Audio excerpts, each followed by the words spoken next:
এবার ওএনজিসি সংলগ্ন নেতাজি নবজ্যোতি সংঘের নতুন ভবনের উদ্বোধন হয়।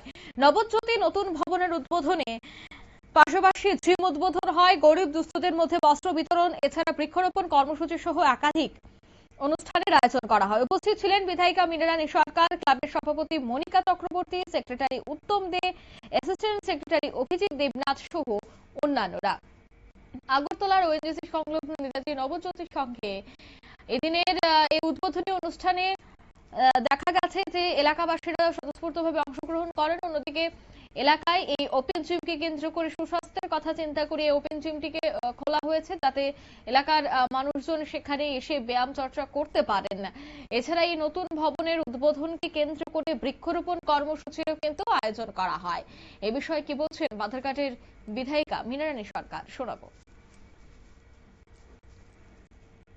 স্থিত নেতাজি নবজ্যোতি সংঘের উদ্যোগে এখানে আমাদের যে একটা নতুন ক্লাব ঘরের দ্বার উদ্ঘাটন কিছুক্ষণ পূর্বে হয়ে গেল এবং আমার বাদারঘাটের বিধায়ক ফান্ড থেকে আমি একটা ওপেন জিম প্রদান করেছি। তো আজকে যারা এই কমিটিতে আছেন, সেক্রেটারি, প্রেসিডেন্ট থেকে আরম্ভ করে সভানেত্রী, সবাইকে আমি ধন্যবাদ জানাবো এত সুন্দর আয়োজন করার জন্য। এবং যারা ওএনজিসি থেকে এসেছেন তাদেরকেও আমি ধন্যবাদ দেবো, তারাও আমাদের অনেক সময় অনেক সাহায্য করে থাকেন। তো আমি এই ক্লাব কর্তৃপক্ষ যারা আছেন, মেম্বারগণ এবং সেক্রেটারি, প্রেসিডেন্টগণ, সবাইকে ধন্যবাদ জানাবো, যাতে এই ক্লাবের উত্তরোত্তর শ্রীবৃদ্ধি হয়। তো সবাইকে আমি আবার আমার ব্যক্তিগত তরফ থেকে শুভেচ্ছা, অভিনন্দন এবং ভালোবাসা জানাচ্ছি। নমস্কার।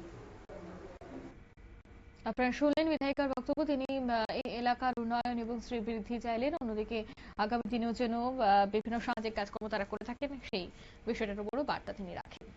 নিয়ে নিচ্ছি ছোট্ট একটি বিজ্ঞাপন বিরতি, সঙ্গে থাকুন।